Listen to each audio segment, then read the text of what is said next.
तो है गाइस, कैसे हो आप लोग। तो swallow star 2 land of origin के चैप्टर नंबर 406 में आप सभी का स्वागत है। तो चलो शुरू करते हैं। तो जैसा कि अभी तक हमने पिछले एपिसोड में देखा कि कैसे लूफिंग एपिस ऑफ डिस्ट्रक्शंस के अंदर आ चुका होता है, वो फर्स्ट लेयर में घुस चुका होता क्योंकि वहाँ पे लूफिंग को सीखना होता। और पिछले एपिसोड में काफ़ी ज़्यादा बकवास थी, तो इस एपिसोड में हमें काफ़ी अच्छी अच्छी चीज़ें देखने को लगेगी। चैप्टर्स अच्छी खासी है, बोरिंग नहीं लगने वाली है। अब लूफिन अपने फर्स्ट लेयर में लगभग एक इपोज तक गुजारता है। वो वहाँ पर बैठकर एक इपोज तक अपने कल्टिवेशंस को करता है और इस टाइम पीरियड में वो 3000 रेलम इन्वॉल्व अपने लूफिन के बिना थके रुके अटैक किए जा रहे होते। वहीं पे लूफिन बड़े ही मस्त अंदाज में बैठकर उसके डिस्ट्रक्टिव पावर्स को स्टडी करने लगता है कि वो किस तरीके से अपने अटैक्स को करते हैं, वो कितनी पावर्स को यूज़ कर सकते, किस एंगल से अटैक करते या फिर एक्सेट्रा एक्सेट्रा लूपिंग करने लगता। फाइनली लूपिंग एक इपोज के बाद कहता है कि बस बहुत हुआ, मैंने 3000 रेलम इनवॉइस की पावर्स को पूरी तरह से एनालाइज कर लिया है। अब आगे बढ़ने का कोई मतलब नहीं है और मैं यहाँ पे अब रुकने वाला नहीं हूँ। जिसके साथ वो एंचेस्टर बाफा यू की तरफ मुड़ता है और वो उसका शुक्रिया अदा भी करता है कि तुम्हारे असिस्टेंस के लिए मुझे बहुत अच्छा लगा, मैं अब आगे चलने वाला हूँ। अब बाफा यू जो कि पूरी तरह से साइलेंटली ऑब्जर्व कर रहा था, उसे थोड़ी सी राहत मिलती है कि फाइनली लूफिंग जाने वाला है। वो अपने रेलम इनवॉइस को वापस बुला लेता है, जिसके साथ लूफिंग हामी भरता है और नेक्स्ट स्पेशल बैरियर को तोड़ता हुआ वो सेकेंड लेवल में चला जाता है। जिसके साथ बाफायू कंप्लीटली रिलीव होते हुए कहता है कि फाइनली जा चुका है। अब जब तक लूपिंग यहाँ पे था तो यहाँ पर उससे डर था कि कहीं ये प्रैक्टिस में लॉर्ड उसके प्रति हॉस्टाइल न हो जाए और उसके खुद के चेओस डिस्ट्रक्शंस रेलम को सीज न कर ले। इसके कारण ये डर रहा होता है क्योंकि इसकी फैक्शंस बहुत ही वीक थी कि वो अपने प्रैक्टिशनर फैक्शंस के वॉर को ले सके, उसको प्रोवोक कर सके। अब यहाँ पे हमें बताया जाता है कि वो 9 world level human life forms थे, वो सभी इसी चीज़ का इंतजार कर रहे थे कि आखिरकार लूपिंग कब जाने वाला है, क्योंकि वो सभी लूपिंग की वजह से प्रैक्टिस नहीं कर पा रहे होते हैं। लूपिंग एक इपोज तक गुजार दिया होता, वैसे भी एक इपोज इन सब के लिए बच्चों वाली खेल है, इन सब के लिए ज़्यादा टाइम नहीं बीती होती है। जिसके साथ लूपिंग फाइनली उसके तरफ आगे बढ़ चुका होता है और हमें दिखाया जाता है बाफायू की वो सभी बंदों को बोलता है कि तुम लोग अपने प्रैक्टिस को जारी रखो। जिसके साथ हमें second level of chaos destructions realm को दिखाया जाता है, जहाँ पे एक मैसिव बीस्ट बॉडी वहाँ पे मौजूद थी जो कि पूरे बाउंडलेस स्पेस को घेरे हुए होती है। और वो अपने लूफेंग को देखकर कहता है प्रैक्टिशनर लॉर्ड लूफेंग। अब यहाँ पे हमें बताया जाता है कि इस सेकेंड लेवल का मास्टर कोई और नहीं हिनवान बीस्ट एंचेस्टर है, जिससे कि ऑलरेडी लूफेंग फाइट कर चुका है उस हिनवान बीस्ट के फाइट में। जब पूरे के पूरे इन्फिनाइट और सर्पेंट क्लैंस मिलके अपने प्रैक्टिशनर फैक्शंस पर अटैक कर रहे थे, तो ये हिनवान बीस्ट एंचेस्टर, चूजिन हिनवान एंचेस्टर्स और बाकी के ये सभी मेन मेजर बंदे थे, तो अपने लूफेंग पे इन्होंने मिलकर अटैक किए होते हैं। ये बंदा भी काफ़ी ज़्यादा पावरफुल होता है। ये इनेट हिनवान लाइफ फॉर्म फैक्शंस के 9 सॉवरेन के अंदर भी आता है। इसके साथ लूफेंग भी हिनवान बीस्ट एंचेस्टर्स को देखता है और वो भी एक्नॉलेज करता है। अब यहाँ पे लूफेंग और हिनवान बीस्ट एंचेस्टर्स के बीच में उतना मतभेद नहीं होता, मतलब कह सकते हो कि एक अच्छा खासा रिलेशंस होता है, नॉर्मल सी दोस्ती वाली। जिसके साथ यहाँ पे हमें बताया जाता है कि हिनवान बीस्ट एंचेस्टर पूरे इन्फिनाइट ह्यूमन स्पेस डोमेन के अंदर सबसे फॉर्मिडेबल एंटिटी भी होते हैं। इसकी बॉडी एक डोमेन की तरह काम करती है, मतलब कि ये पूरी का पूरा एक डोमेन ही होता है। इसके बाकी के एस्पेक्ट्स काफ़ी ज़्यादा वीक होते हैं, वहीं पे डोमेन जो कि इसकी स्पेशलिटी है वो काफ़ी ज़्यादा स्ट्रॉन्ग होती है। डायरेक्ट कॉम्बैट में वो अपने लॉर्ड वुलन से भी काफ़ी कमज़ोर होता है। वो उससे इसलिए उसने second level of chaos destructions को हम यहाँ मास्टर कर पाया, वरना वो आगे जाता। इसकी ओवरऑल पावर काफ़ी अच्छी होती है। जिसके साथ हमें हिनवान बीस्ट एंचेस्टर को दिखाया जाता है, जो लूफिंग की तरह सस्पिशियस होकर कहता है कि लॉर्ड लूफिंग आखिरकार आप यहाँ पे क्यों आए हो।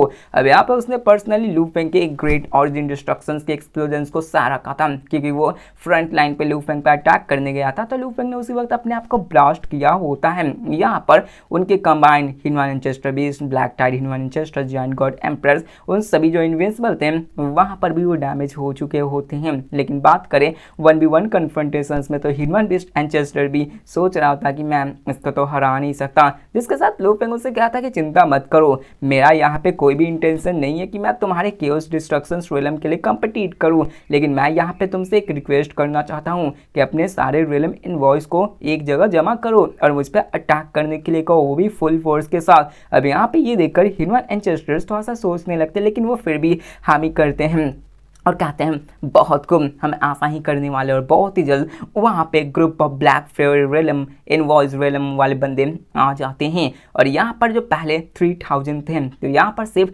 महज 1800 भी रह जाते हैं। चैप्टर में हमें पता चलता है कि जैसे जैसे लेवल अप होते जाता है वैसे वैसे रेलम इनवॉइस की संख्या कम होते जाती है, लेकिन उनकी पावर्स वो बढ़ती जाती है और ऐसा लाजमी भी है। अब यहाँ पे लू फेंग अपने उन्हीं कोऑर्डिनेट अटैक्स को सहने लगता है। लू फेंग अपने ब्लड का रॉब से निकाल कर उन सारे अटैक्स को अपने ऊपर रहने देता है और उसको स्टडी करना शुरू करता है। अब लू फेंग अपने बॉडी पे नहीं पूरी तरीके से ले रहा था, वो अपने ब्लड रेड कलर्स वाले जो सुनामी होते हैं वही कह सकते हो उसको निकालता है, उसके अंदर वो अटैक्स को एब्जॉर्ब कर देता है, उस तक पहुंच ही नहीं पाते, इसकी वजह से उसको डैमेज होता ही नहीं है। उसकी रिकवरी रेट इन सब बंदों से कुछ ज़्यादा ही टेरिफाइंग होती है। इसके साथ लू फेंग उन सारे अटैक्स को एनालाइज करते हुए कहता है कि ये जो डिस्ट्रक्टिव पावर से second level of chaos destructions में उसके अंदर जो टर्म की जाए वो क्रॉसिंग पावर्स की है, मतलब यहाँ पे जितने भी अटैक्स कर रहे थे वो किसी को क्रॉस करने के लिए बने हुए होते हैं। लू फेंग ये सारी अंडरस्टैंडिंग समझने लगता है।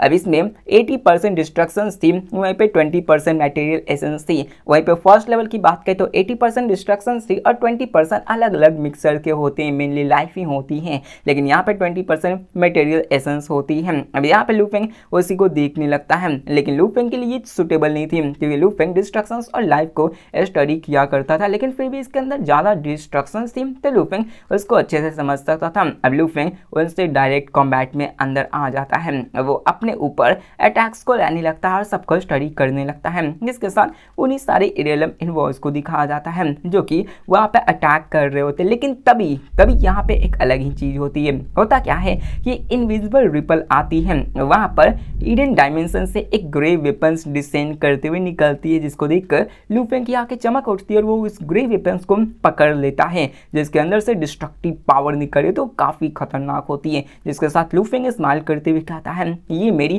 पहली डिस्ट्रक्टिव वेपन होने वाली जो कि मुझे एबिस ऑफ डिस्ट्रक्शन से मिली है। अकॉर्डिंग टू इंटेलिजेंस, मतलब लू फेंग को इंटेलिजेंस से जितनी सारी चीजें पता होती है उसे ये पता चलता है कि एबिस ऑफ डिस्ट्रक्शन में आने के बाद कोई बंदा अगर इसको चैलेंज करता है तो इसे रास्ते में कई सारे वेपन्स मिला करते उसके एबिलिटी के अनुसार, और यहाँ पर वो उनको सीकर केओस डिस्ट्रक्शन रेलम में आगे जा सकता है।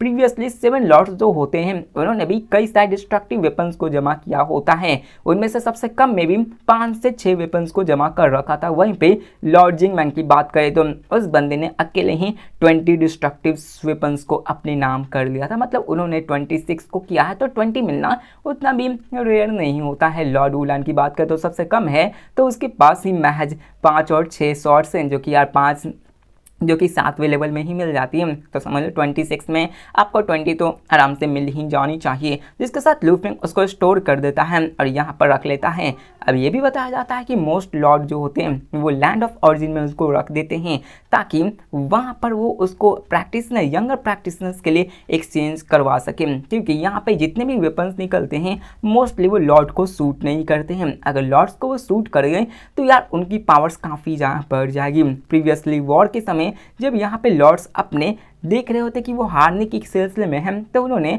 टेम्परली सारी ट्रेजर्स को ओपन कर दिया था। इसी वजह से लू फेंग के पास वो सारे ट्रेजर्स आए थे। लू फेंग के पास ही वर्ल्ड सेवरिंग ब्लेड आ गई थी, जबकि ये सिर्फ उन्हें ही मिलती जो कि कैजुअल से ब्रेक थ्रू कर चुके हैं, लेकिन उस वक्त लू फेंग कैजुअल से ब्रेक थ्रू नहीं किया था। इसी वजह से लू फेंग को वर्ल्ड सेवरिंग ब्लेड देखने को मिला था जो कि एक लॉर्ड की वेपन होती है, मतलब एक ऐसी वेपन जो कि लॉर्ड्स यूज कर सकते हैं, लेकिन वो अपना लू फेंग कैजुअल से ब्रेक थ्रू करने से पहले उसको देख पा रहा होता, भले ही वो उसको टच नहीं किया था, वो उसको छू नहीं सकता, क्योंकि अगर उसको छूटा तो लूफेंग उसकी कॉन्शियसनेस पूरी तरह से उसमें डिवॉर हो जाती। बस लूफेंग उसको हल्की फुल्की स्टडी करने की कोशिश की होती है। अब यहाँ पे ऐसा ही होता है, ट्रेजर्स उसके अंदर फ्लॉज होती हैं, यहाँ तक कि उस वक्त ऐसे ऐसे ट्रेजर्स मौजूद थे वॉर के समय कि वो वर्ड सेवरिंग ब्लेड से काफ़ी ज़्यादा वैल्यूबल होती है। अब लूफेंग उनको स्टोर करते हुए कहता है कि ये वेपन्स ऑफ डिस्ट्रक्शन मुझे थोड़ी बहुत काम आ सकती हैं। अब यहाँ पे लूफेंग वर्ड सेवरिंग ब्लेड को कंपैरिजन में अपने ब्लेड टेक्निक्स को लाता है, क्योंकि लूफेंग के लिए वो ब्लेड्स काफ़ी नहीं है, ब्लेड टेक्निक्स काफ़ी ज़रूरत होती है, जिसके साथ यही सब बातें होने लगती हैं।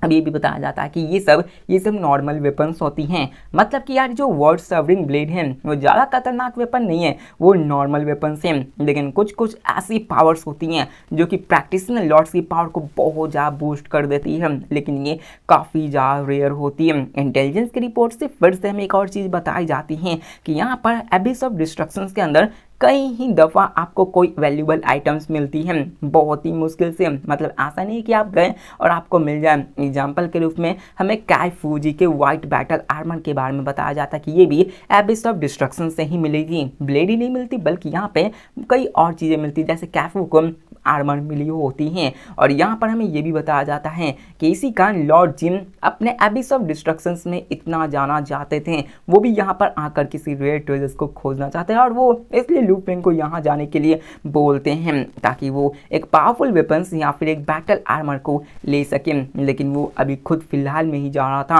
अब फिलहाल में खुद अकेले जाएगा तो उसकी अपनी खुद की रीच लिमिटेड हो जाएगी। लूफेंग की मदद से वो उन केयर्स डिस्ट्रक्शंस रेलम्स को ओवरकम करके आगे जा पाते हैं। अब यहाँ पे कोई अपने फैंटम ऑरिजिन को अकेले ही उसको डिफाइन कर सकता है, लेकिन अकेले उसमें काफ़ी ज़्यादा मुश्किल होती है, इसलिए लूफेंग को साथ ले जा रहा होता है। लूफेंग ये भी कहता है कि इंटेलिजेंस के मुताबिक जितना ज़्यादा आप एबिस ऑफ डिस्ट्रक्शंस के डीप में जाते जाओगे उतना ही आपका चांस बढ़ जाएगा कि आपको स्पेशल अपॉर्चुनिटी मिल सकती है। बाकी के लॉर्ड्स भी इन्हीं सब के एक्सपीरियंस से कंक्लूड किए होते हैं। अब यहाँ पे हमें ये भी बताया जाता है कि जो फर्स्ट का 10 लेवल से उसके अंदर कोई भी स्पेशल अपॉर्चुनिटी अभी तक रिपोर्ट हुई नहीं है। ये पॉसिबल भी है कि वहाँ पे स्पेशल अपॉर्चुनिटीज मिल सकती है, लेकिन जिन्होंने भी उसको खोजा है तो वहाँ पर उन्होंने अपने इस सब चीज़ों को सीक्रेट रखा है वहाँ, क्योंकि यहाँ पर कुछ वीकर टाइप के भी बंदे मौजूद हैं जो कि ऑफकोर्स अपने इंसाइड सीक्रेट को रिवील नहीं करना चाहेंगे, वरना कुत्ते की तरह उन्हें दौड़ा दौड़ा कर मारा जाएगा। अब वहाँ पे 10th लेवल के बाद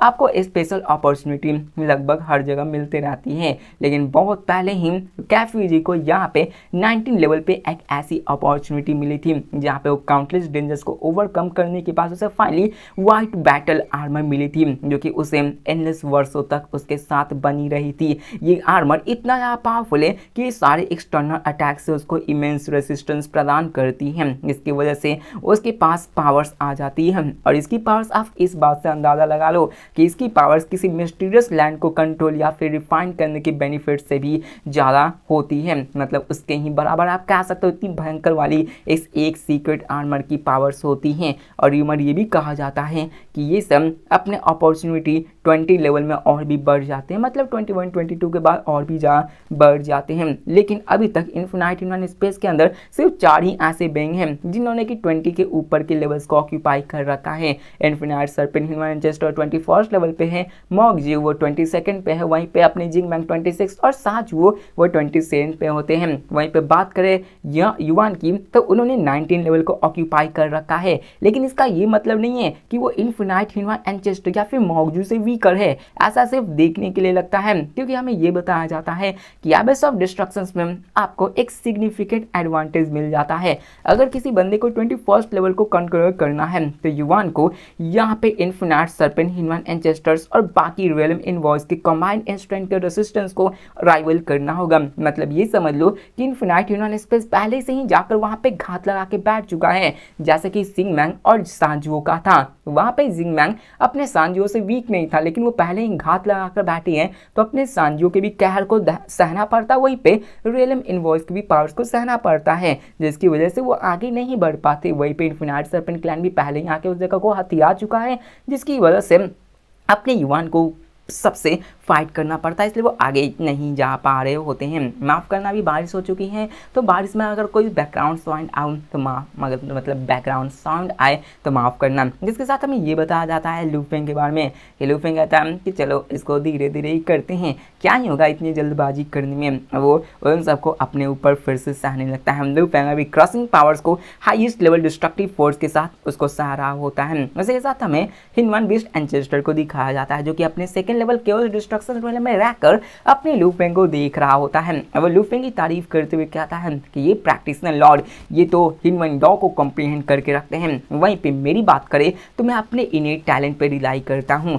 और मैं उसी के साथ बॉर्ड हुआ ही हिनवन एंचेस्टर के साथ ही। और यहाँ पर इस पॉइंट पे ग्रो करने के साथ मेरी डोमेन पूरे इनफिनाइट हिनवन स्पेस में राइवल करने के लिए कोई नहीं है। लेकिन इन सब के बावजूद मैं इमॉर्टैलिटी को नहीं हासिल कर पाया हूँ। इमॉर्टैलिटी को अगर हासिल करता तो ये अभी दूसरे फैक्शंस में होता। अब यहाँ पर ये कोई और फैक्शंस में हो जाता, तो कि सॉवरीज में था, तो ये सॉवरीज में इमॉर्टल्स बनने नहीं आते हैं, वो बस उसी में आते हैं, जो कि आपको पता, मुझे अच्छे से नाम उसका जगह का याद नहीं आ रहा है। अब यहाँ पे लू फेंग वो कहता है कि मेरी बॉडी ही एक डोमेन है जिसके कारण मुझे इतना पावर मिलता है, लेकिन यही पावर्स मुझे ट्रैप करके रखी हुई है, क्योंकि ये बंदा अपने काउंटलेस एक्सपीरियंस से वो देखता कि उसके अंदर कई सारे फ्लॉज मौजूद हैं। वो डोमेन से अपने पावर्स को बढ़ा तो लेता है, लेकिन वो इमॉर्टैलिटी को हासिल नहीं कर पा रहा होता। वो खुद कहता है कि अगर मुझे इमॉर्टैलिटी चाहिए तो मुझे अपने फिजिकल फॉर्म के लिमिटेशंस को भी ट्रांसेंड करना होगा। मुझे इस इनफिनाइट ह्यूमन स्पेस के साथ अपने डोमेन को मर्ज करना,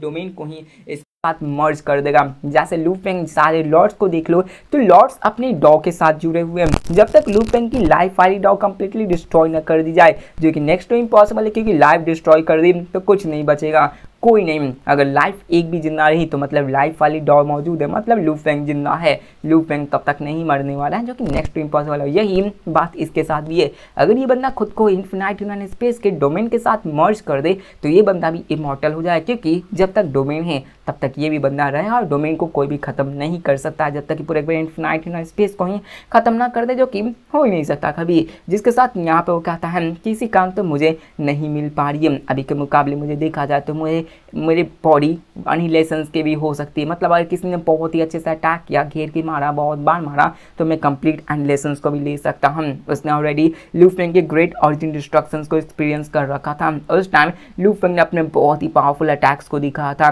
यहाँ तक कि उस अटैक से बहुत हिनवन बीस्ट एंचेस्टर और ब्लैक टाई एंचेस्टर ने 10% बॉडीज को घटा दिया था। मतलब लू फेंग अगर 10 बार अपने बॉडी को ब्लास्ट करता तो हिनवन एंचेस्टर का खेल खत्म, वो भी ऑफकोर्स मारा जाता। यहाँ पे पावरफुल तो था, लेकिन वो इतना ज़्यादा कैपेबल नहीं था कि वो इमॉर्टैलिटी को हासिल कर सके। बस इसीलिए उसे खनक रहा था कि यार मुझे भी इमॉर्टैलिटी मिलना चाहिए। अब यहाँ पर इसको कम्प्लीटली सील करना है, तो यहाँ पर ही बंदा तो ऐसा नहीं है कि बैठ कर सिर्फ मुँह देखता रहेगा, वो तो भागेगा ही ना। अब यहाँ पे ये सब थी, जिसके साथ हमें स्किप करके दिखाया जाता है लू फेंग को, जो कि हिनवन बीस्ट एंचेस्टर से कहता है कि अब आपको कोई ज़रूरत नहीं है, आप अपने रियलम इनवॉइस को वापस ले सकते हैं, मैं आगे बढ़ने वाला हूँ। लेकिन वहाँ पे ह्यूमन बीस्ट एंचेस्टर्स को जाने से पहले कहते हैं कि लॉर्ड लू फेंग, आखिरकार आप मेरे वर्ल्ड बॉडी के बारे में क्या सोचते हैं? आखिरकार इसे इनफिनाइट ह्यूमन स्पेस के साथ कंप्लीटली कैसे मर्ज किया जा सकता है? जिसको देखकर लू फेंग कहता है क्या कंप्लीटली मर्ज, और लू फेंग उसकी तरफ देखने लगता है और देखते हुए कहता है कि अगर तुम्हें कंप्लीटली उसको मर्ज करना होगा तो उससे पहले तुम्हें इसके बारे में समझना होगा, तुम्हें इनफिनाइट ह्यूमन स्पेस को स्टडी करना होगा कि वो कैसे काम करती है। अगर यहाँ पे तुम ह्यूमन स्पेस डॉ को कॉम्प्रीहेंड नहीं कर सकते हो तो तुम्हें एटलीस्ट स्पेस पावर्स के हाईएस्ट लेवल को मास्टर करना होगा। जिसको देखकर ह्यूमन बीस्ट एंचेस्टर्स हैरान हो जाता है कि क्या मुझे स्पेस पावर को कॉम्प्रीहेंड करना होगा?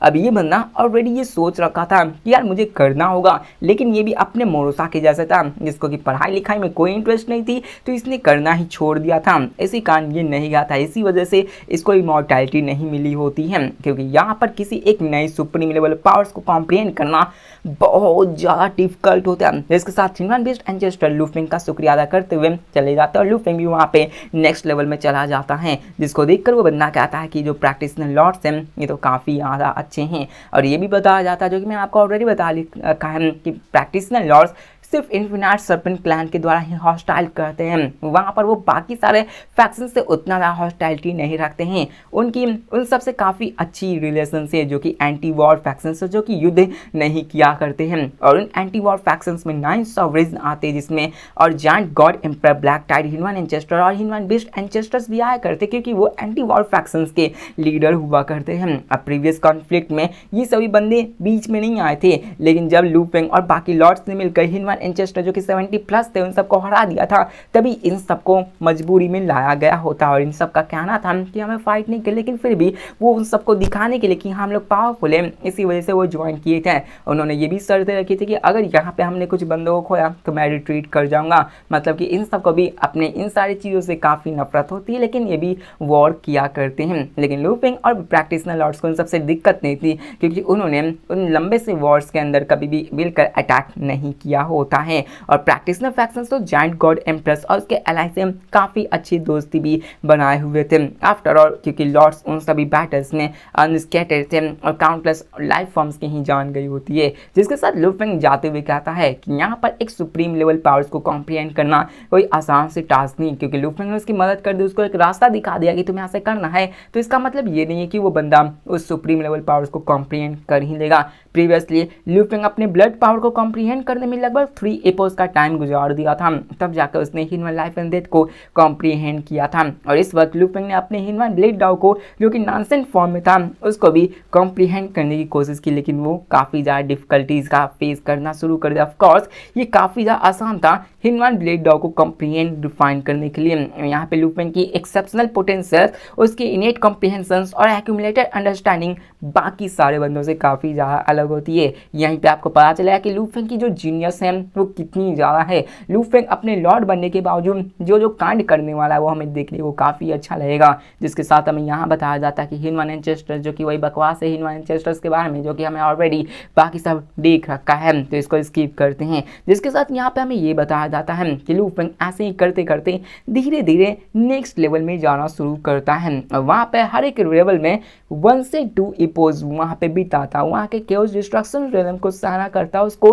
फैमिलियराइज करता, उसको समझना शुरू करता, वो समझता कि कैसे डिस्ट्रक्टिव पावर्स काम करती हैं। और फाइनली लू फेंग 5th लेवल पे जाता है, जहाँ पर उसका मुकाबला लोटस प्रिजन माउंटेन लॉर्ड से होता है। और इसके बारे में आप लोग ऑलरेडी जानते होंगे कि कैसे अपने प्रैक्टिशनर लॉर्ड्स इसको भगा भगा कर मारते थे। लॉर्ड जिंगमैंग इसकी बड़ी ही अच्छे से कुटाई किए थे, धुलाई किए थे, और ये बंदा अपने लॉर्ड से काफ़ी ज़्यादा नफरत किया करता था। इसी वजह से वो अपने लू फेंग और बाकी सबसे कॉर्पोरेट करने को रिफ्यूज़ करता है। लू फेंग यहाँ पे 4th लेवल तक जाता है, तो बस इतना ही कहता है कि देखो इस पर अपने सारे इन्वॉइस अटैक करवा, मैं बस यहाँ पे चुपचाप अटैक सोच सकूँगा और फिर मैं आगे चल जाऊँगा, मेरा कोई इंटेंशन नहीं, मैं तुम्हारे स्पेस को कब्जा करूँ। लेकिन यहाँ पर वो लोटस प्रिजन एम्परर लू फेंग पर अटैक करता है, अपने सारे डिस्ट्रक्शन फ्रीडम के फोर्सफुली पावर से उस पर अटैक कर देता है। और यहाँ पर लू फेंग उनके सारे अटैक्स को सहने लगता है। अब यहाँ पर उसके फिजिकल अटैक्स लू फेंग से ऑफकोर्स काफ़ी कम होते हैं, इसलिए यहाँ पर वो कम होता है, लेकिन फिर भी लू फेंग पर अटैक किए होता है। लेकिन लू फेंग यहाँ पे उससे फाइट नहीं करता, बल्कि वो उसको सहने लगता है, वो अपने अटैक्स को देखने लगता है, पढ़ना शुरू करता है। यहाँ पे लगभग 800 रेलम इनवॉइस मौजूद थे। अब बैटल पूरी तरह से अर्थ को चीर फाड़ देने वाली होती है और लगभग एक इपोज यहाँ पे बहुत ही बिना थके हुए फाइट होने लगती है। लू फेंग उन्हीं एक इपोज के अंदर उस 800 रेलम इनवॉइस और साथ में उस बंदे उस लोटर प्रिजन की बंदे के भी पावर्स को स्टडी करता है और अपने पावर्स को बढ़ाता है, जिसको देखकर हमें दिखाया जाता है लोटस प्रिजन माउंटेन को, जो कि यार अपनी पावरलेस सिचुएशन से काफ़ी ज़्यादा नाराज होता है, क्योंकि वो अपने लू फेंग का कुछ उखाड़ ही नहीं पाता। और वो कहता है ये सारे प्रैक्टिशनर लॉर्ड ये सभी कुछ ज़्यादा ही डोमिनेटिंग होते हैं। जिसके साथ फाइनली लू फेंग 6 को स्किप करता है, क्योंकि 6 को दिखाया नहीं जाता। फाइनली लू फेंग 7th पे आता है, और 7th पे कौन था, कोई और नहीं, अपना लॉर्ड वुलान ही होता है। जिसके बाद लू फेंग फाइनली वहाँ पे आता है और लॉर्ड वुलान भी वहाँ पर अपीयर होते और कहते हैं ब्रदर लू फेंग। और यहाँ पे वो कहता है कि ब्रदर लू फेंग, मैंने सेंस किया कि कैसे तुम हर एक दिख के उस डिस्ट्रक्शन रियलम के अंदर लगभग 1 से 2 एपोज ही बिता रहे हो। क्या तुम यहाँ पे डिस्ट्रक्टिव पावर्स को कॉम्प्रिहेंड करने की कोशिश कर रहे हो? यहाँ पे जितने भी लॉर्ड्स थे वो लू फेंग के बारे में एक चीज़ तो अच्छे से जानते थे कि लू फेंग वो अपने सीयर फोर्स के साथ ब्रेक थ्रू किया है, और लू फेंग फोर्सफुली ब्रेक थ्रू करने के साथ अपने दूसरे डॉग को कंप्रीहेंड करने के लिए जरूर जाएगा। और अपने जिंग वैंग से ज़्यादा अपने लू फेंग के बारे में कौन ही जानता है, वो तो ऑलरेडी जानता है कि लू फेंग इसमें सक्सेस हो जाएगा, कुछ फ्यूचर पॉसिबिलिटीज़ में सक्सेस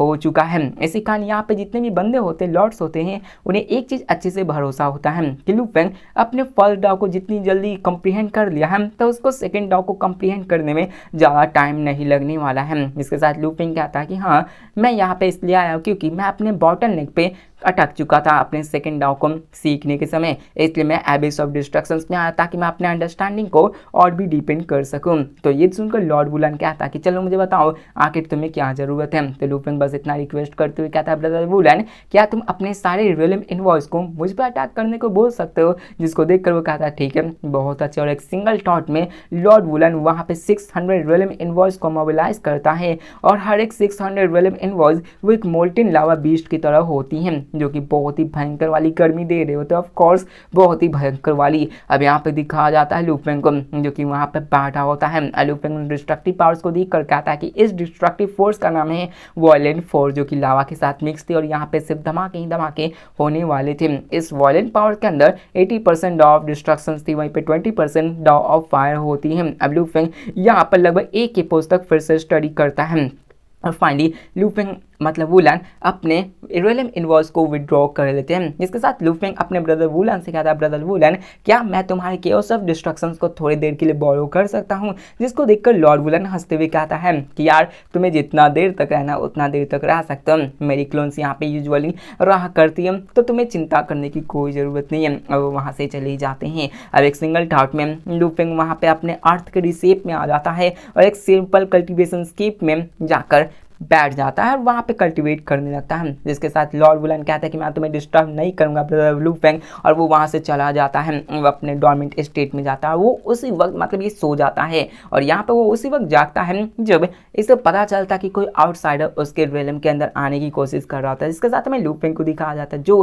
कहता है कि मैंने यहाँ पर 7 टाइप्स ऑफ डिस्ट्रक्टिव पावर्स को मास्टर किया है, मतलब कॉम्प्रीहेंड किया है और उसके अंदर सारी मिस्ट्रीज को ग्रैप्स किया है। नेक्स्ट मुझे इन सबको अच्छे से डाइजेस्ट करना होगा, इन सबको एब्जॉर्ब करना होगा ताकि मैं इसे अपने खुद के डॉग का हिस्सा बना सकूं।